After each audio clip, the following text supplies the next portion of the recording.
अस्सलाम वालेकुम नाज़रीन, ए टू ज़ी न्यूज़ में खुशामदीद और मैं हूं ईमान फातिमा।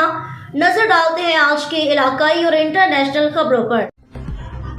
खबर शामिल करते हैं शोरकोट से। हमारे ब्यूरो चीफ साजिद शेख की रिपोर्ट के मुताबिक थाना वरियाम के मशहूर कत्ल के मुकदमे का फैसला सुनाते हुए एडिशनल सेशन जज शोरकोट इजाज अली ने मरकजी मुलजिम अली रजा उर्फ मिठू समेत जुमला मुलजिमान को बरी कर दिया। तफसीलात के मुताबिक मुकामी पुलिस ने मुकदमा नंबर 358-20 बजुम 302-311 तेपे में मुस्तगीस कैसर अब्बास वल्द गुलाम फरीद कोम कहूट सकना मोजा बदवाना की दरख्वास्त पर मरकजी मुलजिम अली रजा मिठू को मुस्तगीस मुकदमे की बीवी आसमा बीवी को कत्ल करने के जुर्म में थाना वरियाम के पुलिस ने गिरफ्तार किया। मुकदमे की तफ्तीश मोहम्मद बूटा सब इंस्पेक्टर ने की। मुलजिम अली रजा मिठू को तफ्तीश में गुनाहगार करार दिया।